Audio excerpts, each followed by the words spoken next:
I'm Brenda Schivito, and welcome to You Are Not Alone, the place for news, tips, and stories of hope for people who are battling the disease of addiction. Upon meeting my guest for today, I could tell early on that he was making a huge impact in the area of addiction and recovery. He is not only talking the talk, but wholeheartedly walking the walk. Let me explain how I came to meet Brandon Novak. I recently received a call from a friend who wanted to introduce us. Brandon had recently founded and opened the doors of a men's recovery house called Novak's House, located in Wilmington, Delaware.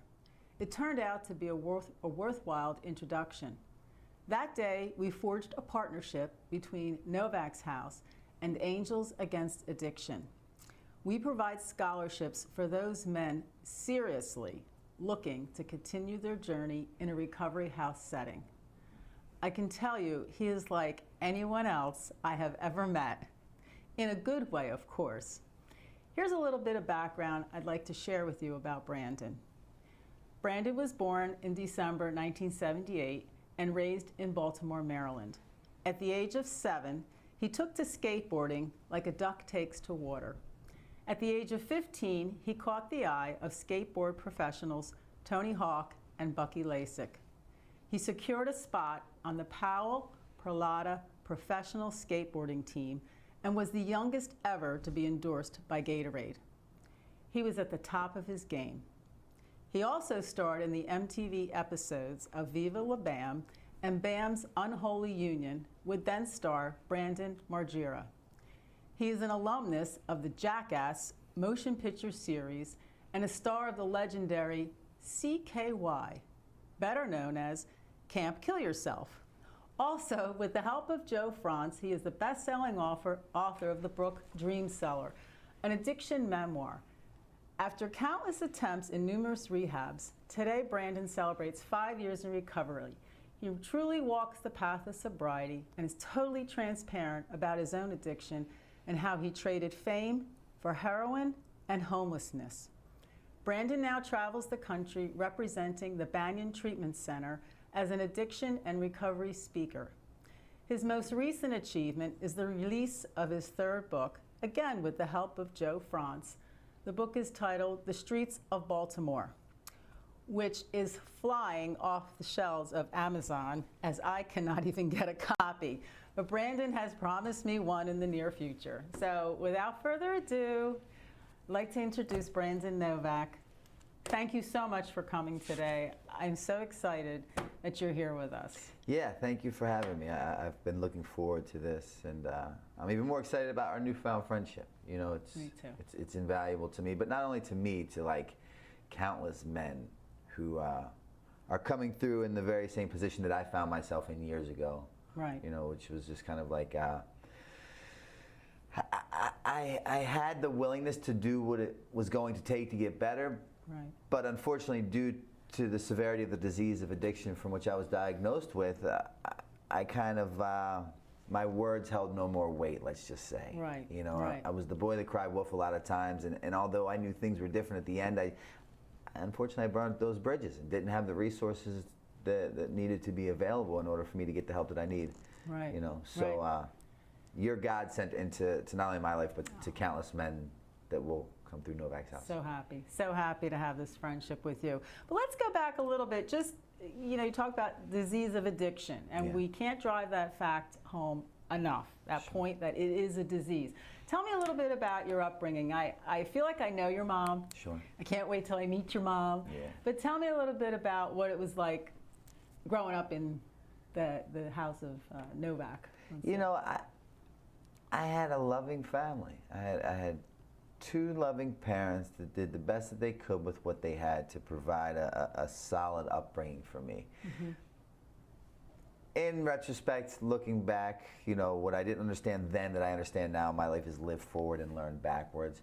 After doing a lot of internal work on myself that was required in order to get these external results that I've always desired, such as like peace and freedom and sobriety. my answer about my family today would not have been the answer I would have given you, 20, 30, 6 months into sobriety. Right. Okay. What I understand today is my parents did the best that they could with what they had. Right. And my mother recently retired after 53 years of gainful employment, second longest employer in Mercy Hospital history as a nuclear physicist on the board of Mercy Hospital. Wow. My brother today is an attorney who practices pensions and benefits at the White House in Washington, D.C. Great. My father died directly from the disease of addiction. He never had a job a day in his life. He taught me one thing: if and when I go to prison, how to conduct myself. So I believe that my disease of addiction was genetically predisposed. Right. My father was an addict. His father was an addict. My brother and sister are from a different man. So my mother, my brother, and my sister completely can take it or leave it. Sure. I inherited the genes from my father's side, which is why I believe I kind of landed where I did. But I was a good kid. I had goals. I had dreams. I had aspirations. Right. And as a matter of fact, I live with that after-school special, that cautionary tale of what drugs and alcohol can create within you if you choose to partake. So I actually made it a point to excel at everything that I did to never become my father. Right. What you were living with. Literally. When your dad. Yeah. So you get the skateboard. Yeah. You just skateboard go crazy. kind of raised me. Right. It kept me out of the house because my father's behavior, as any addict, was pretty unpredictable, sporadic, and my mother was working her way up the ladder. She had a job drawing blood for $5 a pop and worked her way up the ladder at Mercy Hospital. And my brother was, going to law school, trying to pass the bar, and my sister was, going to school, and everyone was kind of doing their thing. And skateboarding, it was the only constant thing that has been through my life to date. Right. It's an outlet. Yeah. It's great. And you could be the best ping pong player in the world, but God might not see fit to put a paddle in your hand. Right. That moment that my mother gave me my first skateboard at the age of 7, she put me to bed that night. She said, "Brandon, what would you like me to do with the skateboard?" And I said, "I want it in bed with me." I read that. And she said, "Why?" I said, "Because if I die, I want it to go with me." Right. I knew the moment that board touched my hand, I was going to be a professional skateboarder. I ate it, I breathed it, I slept it, I dreamt it. At 15, I was designing my pro model for Pal Peralta, touring the world with Tony Hawk, first skateboarder endorsed by Gatorade, filming commercials for Gatorade, So what happened? You What knew happened? you had the information. You lived it through, with your dad. Yeah. What happened? I think, and it's funny you asked this. I've been asked this question often recently. When you're really good at whatever it may be, there come a lot of responsibilities that lie with you to continue to be successful in that trait, whatever it may be. Sure. So at 14, 15, I'm touring the world. I have a private tutor that flies with me. I'm designing my pro model. I'm producing these video parts. I'm the first skateboarder endorsed by Gatorade. I'm doing commercials with Michael Jordan. I'm in demand, which is all I ever wanted. But then, there's a lot of pressure that goes with that. Right. And there's no accountability in my career, right? I'm not the kind of kid who has to be home when the street lights come on. I'm a 13, 14, 15-year-old kid running with 19, 20, 24, 26-year-old guys. Right. I don't have a job where I check into every day and I have a boss who kind of looks at me, monitors my behaviors, look at my pupils. Right. My boss is my team captain who lives in Santa Barbara, California, and I call him every couple of days to tell him the new tricks that I'm working on. Right. Cool. So the thing is from a very young age, I was really successful in my own right. So people believed that there was a method to my madness per se. So unfortunately, because of that, by the time I started partaking and drinking and drugging, before people really understood or realized that there was a problem, I was really far gone. If that makes sense. Sure. But then as you got to be to that point where you were really far gone, was that compromising your ability to perform? 100%. I completely avoided anything or any conversations that consisted of the words honest, reliable, or dependable. Because if I'm having conversations that consist of those words, they will not help me get one more drink or drug. Right. So I've started to avoid responsibilities at all costs. And that's ultimately what addiction and alcoholism provided for me. It allowed me to escape the reality that I had created for myself. Right. So from a very young age, it was all these responsibilities that I had acquired from being so successful. Right. At a later age during my addiction, it allowed me to escape the reality that I created for myself, like being homeless. like prostituting my body, like sleeping in abandoned houses. You know, because when I do those things, I ingest that drug, it allows me to escape my reality. Not only is it like tolerable, it's kind of desirable. You know, that's the delusional effect that addiction will have on the brain. And it makes me believe things that are not believable. Escaping reality. Yes. Right. You know, that's kind of the point of it. Right. So when you were approached, when you were on the skateboarding team, you were approached about your problem, it was a very knee-jerk reaction. Yeah. You know, Brandon, you clean up, you know, go to rehab, do what you got to do to get clean. You were like, I quit. Yeah. So you had an opportunity. It wasn't like you were cast off of the team. You were kicked out and kicked to the curb. You were given an opportunity to go to rehab and get it right. Yes. But it was easier to do what you were doing. And that's the thing. Again, in retrospect, my life being lived forward, learned backwards, looking back now, I can clearly see what was taking place. At the time, I had no idea. See, at the time, already, I was so disconnected from reality and or abnormality that the abnormal had become the normal. So to where a normal person's perspective would say, whoa, you might be getting out of hand, maybe you should take their help and go to treatment. I said, have you lost your mind? I'll quit. I don't need it anyways. It's now in my way. Right. The disease had already had its grips in me long before I recognized it. It took over. Yeah, now I see it, and now working in the field, I can see it when guys are headed in the direction of a relapse. Way before they see it. How about that? Just had an experience last night with a fella. You know, and I said, like, you don't see it, but I do. Right. So you depart the team. Yeah. And get deep into addiction once again. Yeah. Okay, where was your mom? I know your dad had passed. Not yet. Not yet. My dad kind of at that point in time, he was around just enough to let me know that he wasn't around. Okay. You know. But your mom. My mom, she was there. She was great. And so I quit the team, and I'm staying at home. And then one day, my mother and my girlfriend come to me, and they said, Brandon, we have a great idea for you. I said, what's that? They said, we want you to go to treatment. Now, I had just turned down this offer from Tony Hawk. And I think about it for a second. I said, that's a phenomenal idea. A, I have the time, right? There's newfound freedom. And B, I'll report to said treatment center and report back to my mother and my girlfriend why I'm not those nut jobs, nor will I ever be. This is merely an overreaction at best. You just caught me at a bad time, on a bad way, and a bad day, right? And that was kind of my first introduction into the world of recovery, relapse, treatment, jails, institutions. Yeah. Right. But you did it. I did it as a convenience to pacify mom. To appease them, to prove a point. I went into that first facility with a closed mind and a closed heart, comparing out immediately. Can't wait to get out. Yeah. So your first score. Really, ultimately, just to prove to them that I could drink or drug successfully without repercussions. Right. And I went in there and I looked at all the differences as opposed to the similarities. That's all I focused on. You know. Okay. So you then get picked up by Margera. Yeah. So you know, it's a really long, in-depth story, so it's kind of tricky navigating through this format in a very short period of time. We can talk about it again sometime. Yeah. But, you know, it's so Bam and I were best friends growing up skateboarding. And different skate parks. In the area. And his career, you know, excelled. You know, and it just went in such a trajectory that no one saw coming.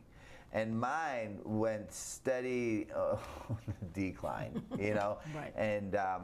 And one day our paths somewhat crossed. He gave me his number and said if I'd like to get clean and move to Pennsylvania, I could live with him. I could be on Viva La Bam. I could be get a paycheck. I could drive a car and have a credit card, but I can't do drugs. That was the stipulations.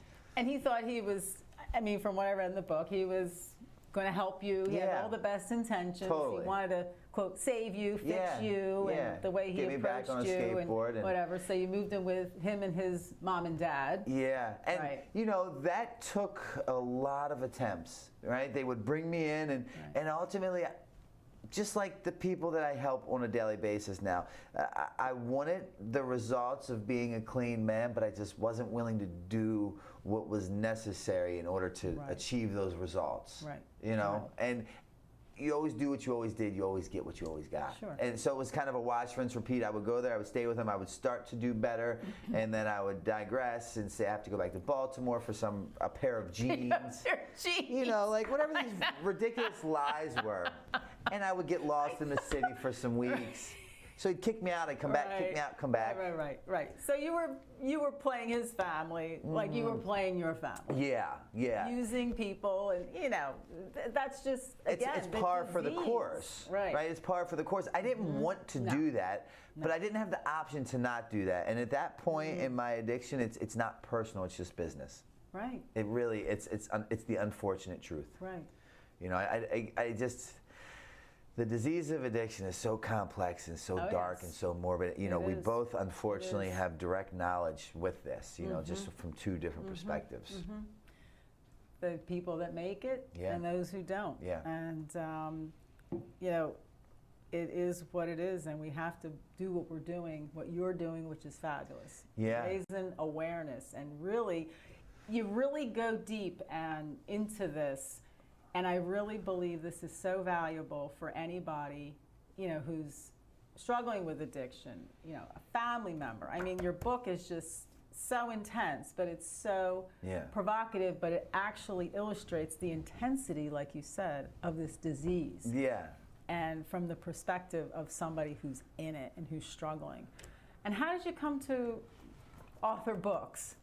I had no desire and or intention to become an author. Okay. None. As a matter of fact, I wrote that book without a high school diploma or a GED. As a matter of fact, I wrote that book in pen and paper. Wow.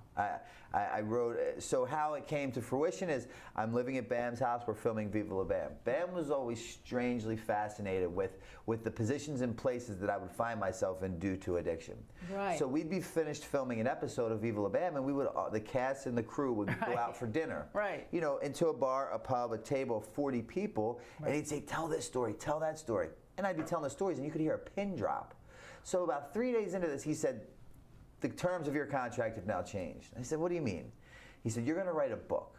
You're going to live at my house. In order to live at my house, you can continue to be on the show, you can continue to drive a car, you can have a credit card, you can get paid for being on the show, but I need to see you having a pen and paper in your hand at all times. You don't even have to be writing it, but you have to carry it. And you're in an active addiction. Yeah, well, not at that point. I'm at the show, right?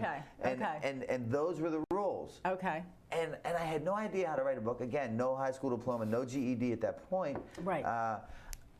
But I knew what I did not want to do, which was return back to being homeless in Baltimore City, doing whatever it took to get another bag of heroin. So, so at this point, that was a pretty easy decision to make. I'm like, you know what? All right, let's do it. We'll do this. So I'm no fool by any means, and I do a little bit of research, and I realize that most books are generally written in 12 chapters, as far as memoirs or autobiographies. So I write the book in 12 chapters, pen and paper. About a year later, I take it to Bam. I said, I think I'm finished. He, in turn, gets me a co-author, which is Joe Franz, very smart man with letters in front and behind his name. He takes my 12 chapters, turns it into 23 chapters. Bam's manager then acquires me, a literary agent. We give the literary agent my manuscript. He shops my manuscript around. It gets bought by Kensington Publishers, Citadel Press. And as of 2 months ago, that book was just released in its 9th edition. This book. If anyone that knows about books, if anyone knows about books or the world of that, that's almost unheard of. 98% of books don't get past their first edition. This was reprinted in its 9th edition with a new cover, a new epilogue, 2 bonus chapters, and a new ending. Wildly successful. Great. I got my GED after that book was published while I was incarcerated in prison.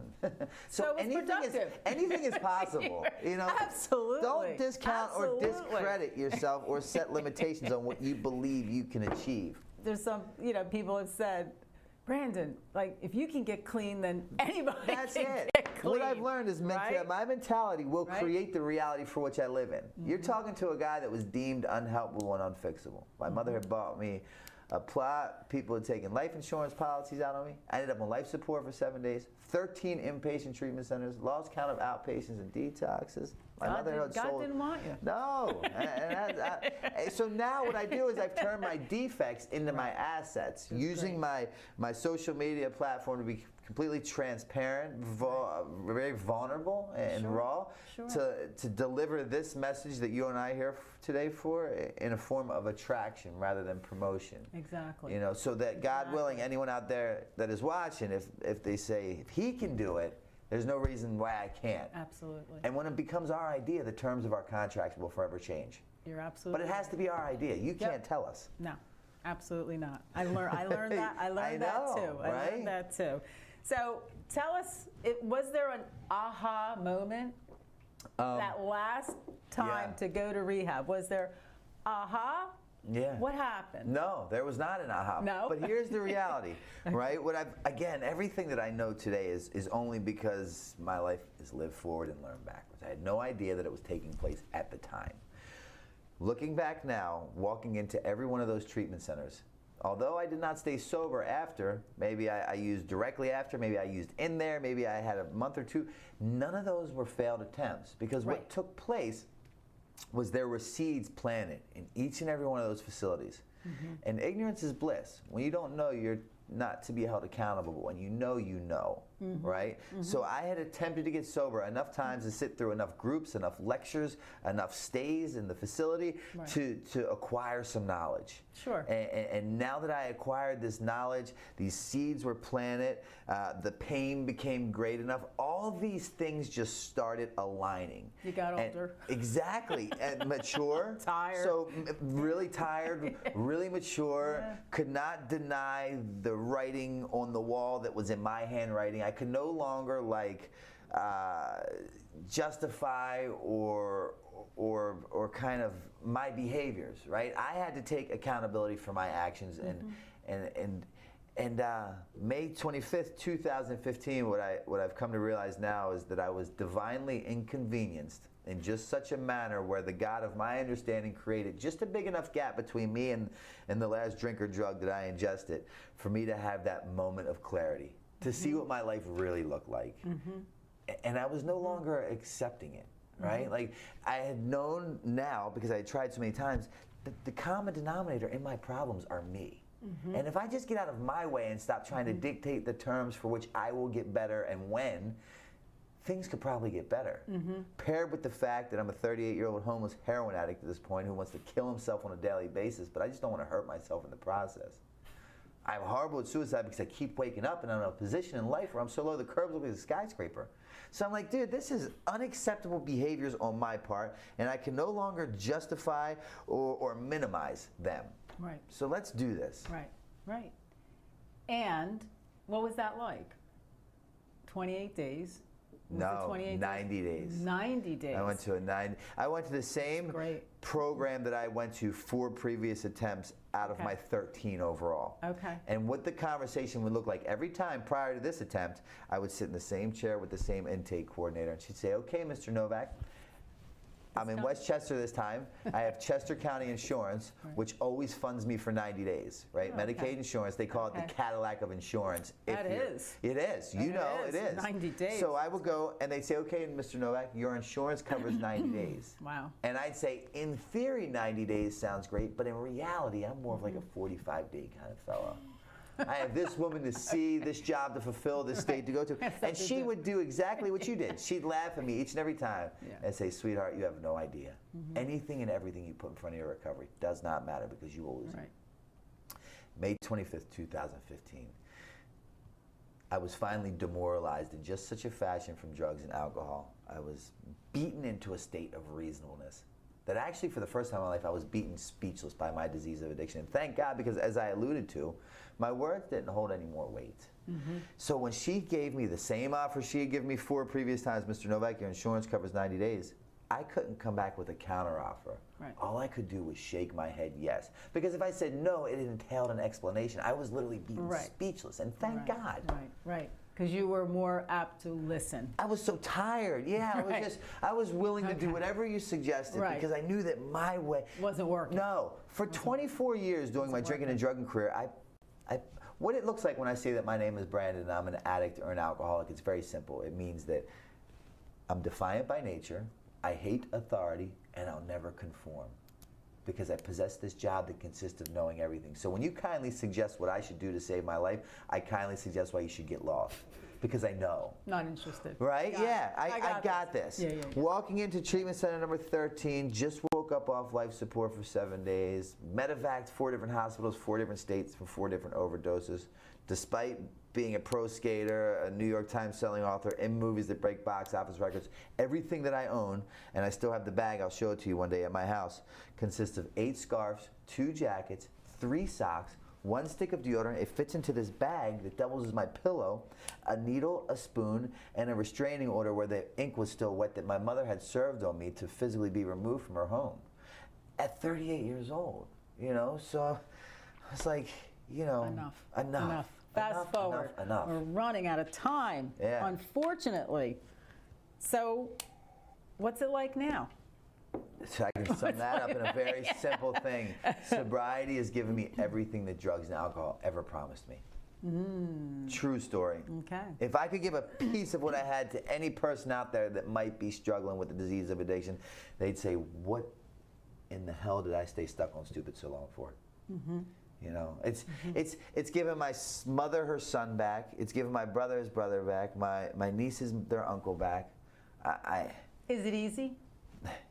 You know what? Yeah, it is. It is. Because I've stuck to the basics. Good. Because they told me in treatment, if you stick to the basics, you don't have to go back to the basics. I stay very. I'm very proactive in my recovery. I take part in my recovery. Absolutely. I live this. Absolutely. I love this. And I've never been happier. And now what's happened after coming up on 6 years of continuous sobriety is the scales of justice have finally equaled. I've now been blessed with this life that I believe is so much more worth and find so much more attractive staying sober for than I find a bag of heroin or a glass of wine appealing to possibly lose it all for. So now that's not even, but I had to do the work. It's very easy to get sober, but it's very difficult for people to stay sober. Right. It hasn't been for me because I did the same thing since day one to coming up on 6 years. God bless you. Amen. Yeah. By the grace of God. Truly, that's the only reason. You're here. Yeah, I'm not unique, I'm not different. I simply was willing to do whatever it took and the right mentors suggested. Exactly. I followed and I'm here. And these results are available for you too. There's nothing different about me. So if people are struggling and they need help and they're ready and they want help, where do they go? They can go directly to my website, which is brandonnovak.com, all one word, or call me directly, 610-635-9092.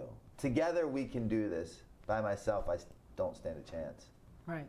Together we can continue to do this. Absolutely. Help those who are struggling. That's it. For a new beginning. Yeah. This has been amazing. We'll have you back again. I felt like it was a second, which means it was very good. It had to be good. Great. Thank you so much for joining Brandon and I for this discussion. I hope this helps you to understand what it's really like for those struggling with this heinous disease of addiction. I'm Brenda Schivito, and please remember, you are not alone in the battle against addiction. If you or a loved one needs help, or if you'd like to make a donation, visit us anytime at angelsagainstaddiction.org. I believe that together we can help save lives. Thank you.